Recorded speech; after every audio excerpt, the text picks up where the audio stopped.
I think we're very much not in the position that Rachel Reeves hoped to be in. She did hope last year that she'd done what she would term fix the foundations, get the public finances back on an even keel, and then be able to see an economy that had, if you like, sparked into life, was growing more, and where therefore she would be thinking about where might she spend more, where might she be able to reduce the burden of taxation in this budget, rather than deciding whether or how to square the need to fill a big fiscal black hole with tax increases or spending cuts.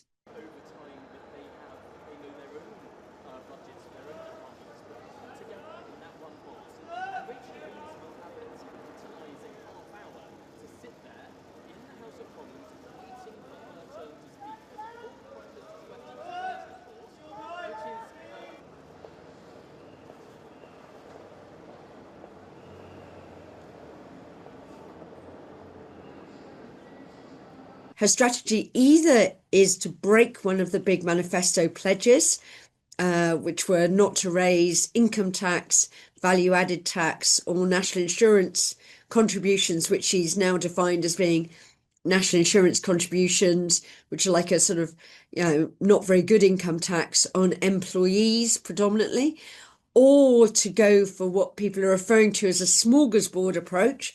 So trying to pick up bits of extra revenue from as many places as she can, hoping it doesn't damage the economy too much. So that is potential expansion, is it?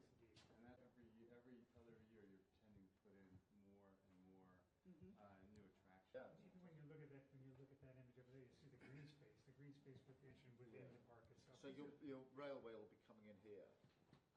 Right, the railway will stop right in here. We'll be able to get people. Right. And the Prime Minister was always known to be vulnerable to a potential challenge next year after what looked like some very difficult local elections.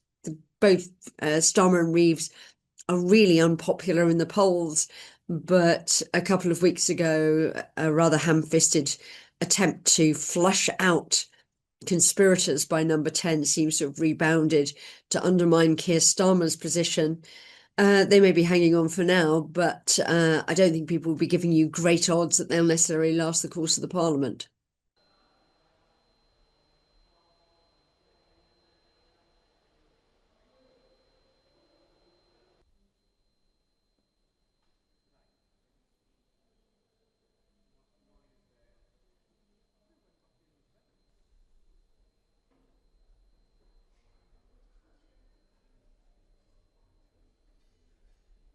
Most of this, frankly, goes back to the way in which Labour decided to fight the 2024 election and their reluctance to acknowledge what a lot of people from outside were saying was that the underlying fiscal position of the government was much, much worse than either they or the Conservative government at the time were admitting.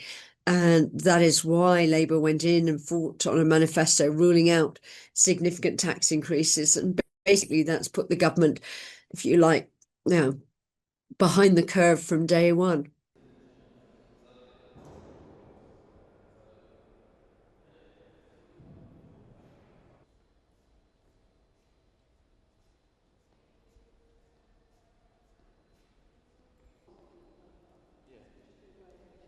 But the absolutely critical thing that the government desperately needs, if it's going to manage to start delivering its promises from last year's election, is they do need to, actually have an economy that's performing quite significantly better than the numbers that we're likely to get in the forecast that's going to come down for the Office for Budget Responsibility on Wednesday.